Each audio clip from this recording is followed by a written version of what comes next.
夏夜晚风轻轻吹，又到了离别的季节，织女心上的喜鹊都叫我别再留恋。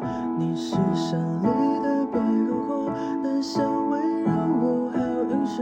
夏夜的晚风轻轻吹，我也该向过去道别，但怎么看到月亮，我终究还是想起你突如其来的心情，打乱了我的夏季。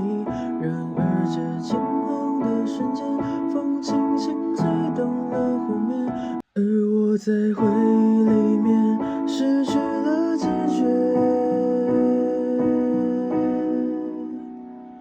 夏夜晚风吹得我心好痛，怎么我的温柔错过了你的寂寞？夏夜